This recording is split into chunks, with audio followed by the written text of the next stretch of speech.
జనరల్గా ఎవరైనా ఆస్తుల గురించి సంపద గురించి మాట్లాడాలంటే రియల్ ఎస్టేట్, షేర్ మార్కెట్ లేదా సాఫ్ట్వేర్ ఇంకా మిగతా ఏమైనా అంటే చెప్తారు.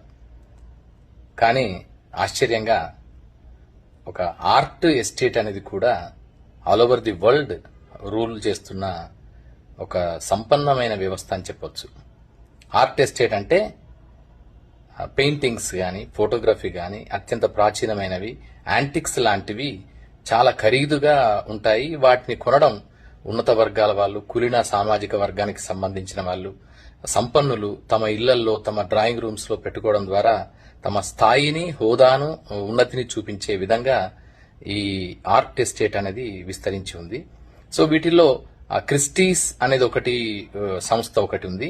అలాగే సోత్బీస్ అని 2 సంస్థలు ఉన్నాయి. ఈ 2 సంస్థలు ఏం చేస్తాయంటే ప్రపంచవ్యాప్తంగా ఉండే పెయింటింగ్స్ గాని, అంటే చాలా Leonardo da Vinci, Michelangelo, Raphael, Renoir, so ఇలాంటి ప్రపంచ ప్రఖ్యాత పెయింటర్స్ వేసిన పెయింటింగ్స్ ని గాని, అలాంటి పెయింటింగ్స్ గాని, లేదంటే ఫోటోగ్రాఫ్స్ ని గాని, యాంటిక్స్ ని గాని, అంటే పురావస్తువులు గాని, ప్రాచీన వస్తువులు గాని అక్కడ వేలం పాట వేసి అమ్ముతారు. అలా ఎంఎఫ్ హుస్సేన్ కి సంబంధించిన ఒక పెయింటింగ్ ఇటీవల 118 కోట్లకు అమ్ముడుపోయింది.